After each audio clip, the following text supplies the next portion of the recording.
Assalamualaikum warahmatullahi wabarakatuh. Yang mulia Majelis Hakim, izin memperkenalkan diri. Nama saya Devi Ferianto, Sarjana Hukum sebagai kuasa hukum penggugat Tuan Andi pada tanggal 19 November 2025. Pada persidangan ini, kami akan memaparkan keseluruhan peristiwa hukum, dalil, dasar hukum, tuntutan sebagai dasar gugatan.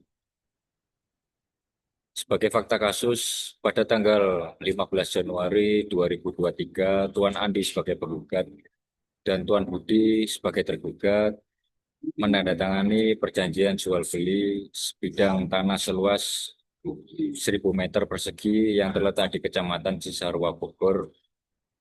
Dalam perjanjian tersebut disepakati bahwa ada 3 poin, yang mana poin pertama, harga tanah adalah sebesar 1 miliar rupiah.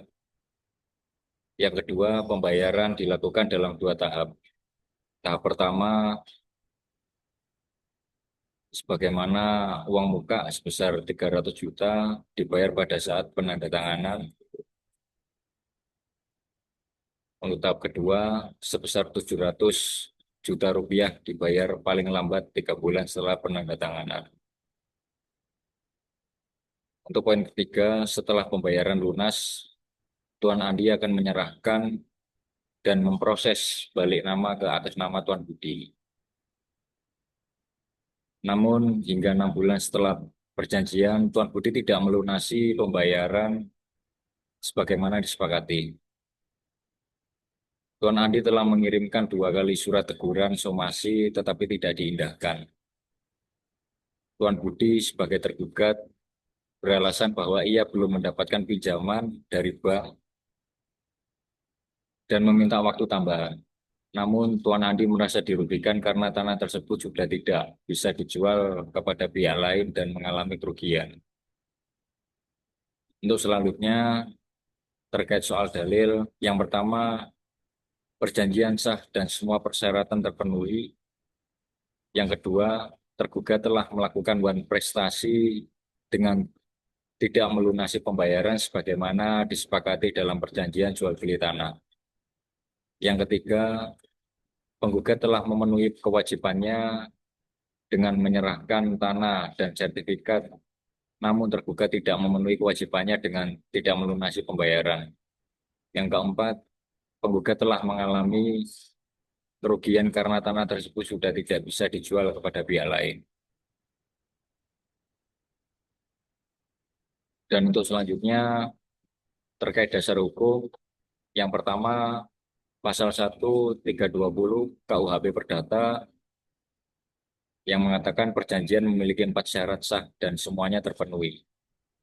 Yang kedua, pasal 1234 KUHP Perdata yang mengatakan jika salah satu pihak tidak memenuhi kewajibannya, maka pihak lain berhak untuk meminta ganti rugi.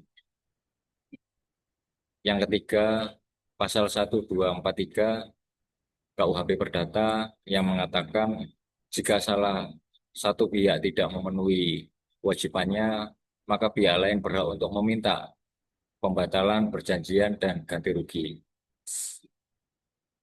Yang keempat, pasal 1320 KUHP Perdata yang mengatakan perjanjian yang sah harus memenuhi syarat-syarat sebagai berikut.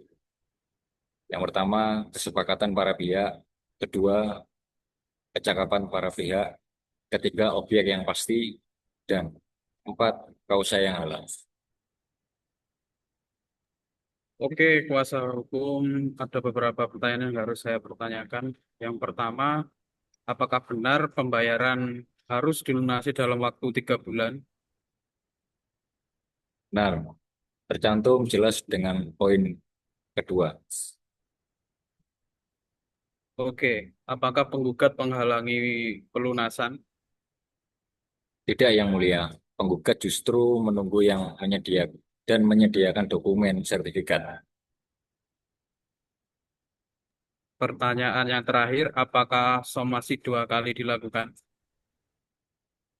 Izin yang mulia, alasan penggugat mengenai pinjaman bank bukanlah sebagai untuk membatalkan perjanjian. Perjanjian tidak mengatur syarat pada bank. Terus selanjutnya sebagai tuntutan kami sebagai kuasa hukum penggugat meminta kepada yang terhormat Majelis Hakim untuk mengabulkan dari 3 poin. Yang pertama, menyatakan bahwa tergugat telah melakukan prestasi.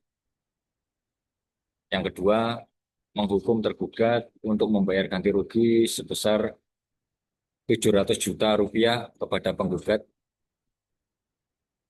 Dan yang ketiga, menghukum tergugat untuk membayar biaya perkara.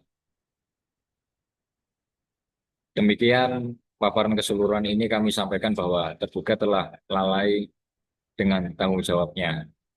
Terima kasih. Wassalamualaikum warahmatullahi wabarakatuh.